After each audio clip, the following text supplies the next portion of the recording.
Hello दोस्तों, स्वागत है आप सभी का आपके अपने YouTube चैनल प्रतिष्ठा एजुकेशन वर्ल्ड में। आज का हमारा टॉपिक है थेल्स प्रमेय का विलोम, यानी आज हम थेल्स प्रमेय के विलोम को सिद्ध करेंगे। इससे पहले की वीडियो में हमारी थेल्स प्रमेय आ चुकी है, उसे आप जरूर देखिएगा। उसकी लिंक मैं डिस्क्रिप्शन बॉक्स में या आई बटन पर जरूर दे दूंगी। और पाइथागोरस प्रमेय और पाइथागोरस प्रमेय का विलोम भी आ चुका है, यानी वीडियो आ चुकी है। तो प्लीज चैनल को सब्सक्राइब कर लीजिए। इसका कथन पढ़ते हैं। सबसे पहले, यदि एक रेखा किसी त्रिभुज की दो भुजाओं को एक ही अनुपात में विभाजित करे तो वह तीसरी भुजा के समांतर होती है। ये हमारा कथन है।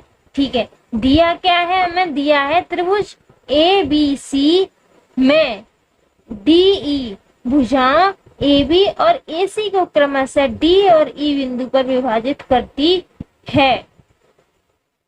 तो AD upon DB equal to AE upon EC, जो कि यहाँ ये लिखा हुआ है। अब आगे क्या है? रचना। इसमें हमने एक रचना भी की। रचना हम क्या करते हैं कि बिंदु D से रेखा AC पर, बिंदु D से रेखा AC पर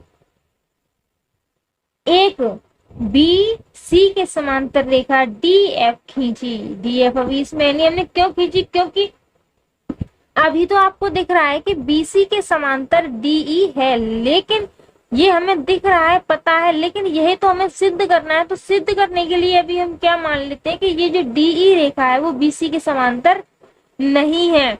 तो उसके लिए हम क्या करेंगे? हम यहाँ डी बिंदु से, ये ई बिंदु है, इससे थोड़ा सा हटकर यहाँ से ये थोड़ा सा हट करके इधर ये हमने एक और बिंदु ले लिया। इस बिंदु को हमने लिख दिया F। हमने मान लिया है कि जो DE रेखा है वो BC के समांतर नहीं है, जो DF रेखा है वो BC के समांतर है। क्योंकि DE तो ये तो हमें सिद्ध करना है कि ये इसके समांतर है। अगर ये हमें पहले ही मालूम हो जाएगा कि ये इसके समांतर, तो हमें सिद्ध क्या करना है? कुछ नहीं। इसलिए हम पहले मानते हैं कि DE रेखा BC के समांतर नहीं है। हमने कोई एक और काल्पनिक रेखा किसी DF, ये हम मानते हैं कि ये BC के समांतर है। अब हमें सिद्ध क्या करना है? देखो, यही हमें सिद्ध करना है कि जो DE समांतर है BC की, ये हमें सिद्ध करना है। अब हम क्वेश्चन को आगे सॉल्व करते हैं, यानी अब हम करेंगे उत्पत्ति। उत्पत्ति में हमें क्या करना होगा? उत्पत्ति के लिए मान लेते हैं, हमने माना यहाँ DF समांतर है BC के। ये हमने मान लिया कि जो हमने DF जो रेखा खींची है वो BC के समांतर है। तो हमारी थेल्स प्रमेय क्या कहती है? थेल्स प्रमेय से, अगर आपने वीडियो नहीं देखी है थेल्स प्रमेय की, तो डिस्क्रिप्शन बॉक्स में आपको जरूर इसका लिंक मिल जाएगा, वहां से जरूर देखिएगा। थेल्स प्रमेय कहती है कि AD upon DB equal to AF upon FC। इसको हमें क्वेश्चन नंबर फर्स्ट मान लेते हैं। थेल्स प्रमेय क्या कहती है कि AD upon DB equal to AF upon FC। ठीक है, अब सॉरी, ये हमारी क्वेश्चन नंबर सेकंड है। क्वेश्चन नंबर फर्स्ट हम मानेंगे इसको। ये हमारी क्वेश्चन नंबर फर्स्ट है, ये हमारी क्वेश्चन नंबर सेकंड बनी। अब हम क्या करेंगे? समीकरण 1 और 2 की तुलना कर देंगे, यानी समीकरण फर्स्ट व सेकंड से बहुत ही जल्दी से हम सॉल्व करने वाले हैं। तो प्लीज लास्ट तक जरूर बनी रहिए, बिल्कुल भी आपका टाइम वेस्ट नहीं होने वाला है। आपको ये दोबारा देखने की जरूरत नहीं पड़ेगी, एक ही बार में आपको ये प्रमेय याद हो जाएगी और समझ में आ जाएगी। चलो करते हैं समीकरण 1 व 2 से। समीकरण 1 क्या है? AD upon DB equal to AE upon EC, और यहाँ क्या है? AD upon DB equal to AF upon FC, यानी AD अपॉन DB इधर भी, AD अपॉन DB इधर भी, ये चीज इसके बराबर है और यहाँ पर ये चीज इसके बराबर, यानी ये और ये भी दोनों आपस में बराबर होंगे। ये AD अपॉन DB के बराबर। तो हम यहाँ क्या लिख लेते हैं? हम यहाँ लिख लेते हैं कि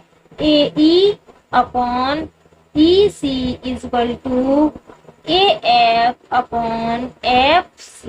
ठीक है, AE upon EC equal to AF upon FC की हमने लिख दिया। यहाँ क्या है? यहाँ ये जो यहाँ लिख लेते हैं, यहाँ AE इक्वल टू AF कैसे है? AE इक्वल टू AF, ये दोनों क्या है? ये जो ई और एफ है ये संपाती है। संपाती का मतलब है कि बिल्कुल एक ही जगह पर है। ये तो मैंने थोड़ा सा दूर बना दिया ताकि आपको दिखाई दे इस वजह से, लेकिन ये एक्चुअल में ये और ये बिल्कुल इसके बिल्कुल ना के बराबर डिस्टेंस है इनमें। यहाँ मान लो इसे कि ये बिल्कुल इधर है, ना के बराबर डिस्टेंस है एफ में और ई में, इस तरह से। ठीक है, तो यहाँ हमने क्या क्या किया है कि जो ए एफ और ए ई जो है वो एक संपाती है, यानी कि दोनों लगभग एक ही जगह पर हैं, बिल्कुल सेम है। जो बिंदु है, जो ई बिंदु और एफ बिंदु, वो दोनों संपाती बिंदु हैं।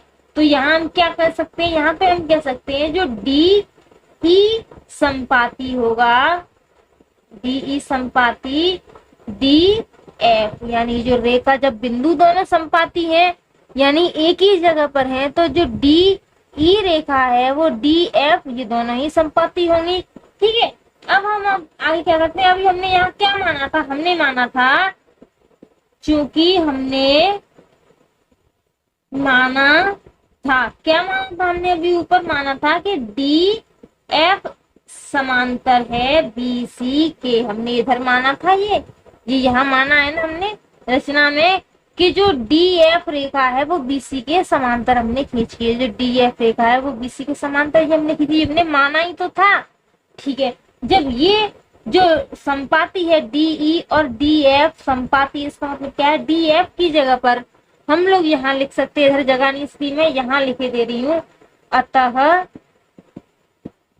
डी ई समांतर है बीसी के, और यही हमें सिद्ध करना था। तो सबसे जरूरी बात क्या हुई कि जो भी चीज हमें सिद्ध करनी होती है या जो चीज हम सिद्ध कर देते हैं मैथ में, किसी भी चीज को हमने प्रूफ कर दिया या उसका क्वेश्चन, कोई भी क्वेश्चन हमने सॉल्व किया उसका आंसर निकल के आ गया, तो उसे प्लीज ब्रैकेट में जरूर बंद कर दिया करो, जिससे कि ये कंफर्म हो जाता है कि हाँ ये हमारा सॉल्व हो चुका है, आंसर हमारा ये यहाँ आ गया। तो आपके सामने थेल्स प्रमेय का विलोम भी सिद्ध हो चुका है। यहाँ पे आप लिख सकते हो इति सिद्धम, दैट्स ऑल। ठीक है, आपको ये जो थेल्स प्रमेय का जो विलोम है बहुत ही इजी है, आपको समझ में आ गया होगा। अगर नहीं आया तो एक बार फिर से देख लीजिए, आपको जरूर समझ में आ जाएगा। और हाँ, थेल्स प्रमेय और पाइथागोरस प्रमेय का विलोम सभी ही वीडियो चैनल पर आ चुके हैं, तो प्लीज चैनल को सब्सक्राइब कर लीजिए, वीडियो को लाइक कर दीजिए, शेयर कर दीजिए और कमेंट में जरूर बताइए आप हमारी वीडियो कहाँ से देख रहे हो। So thank you for watching.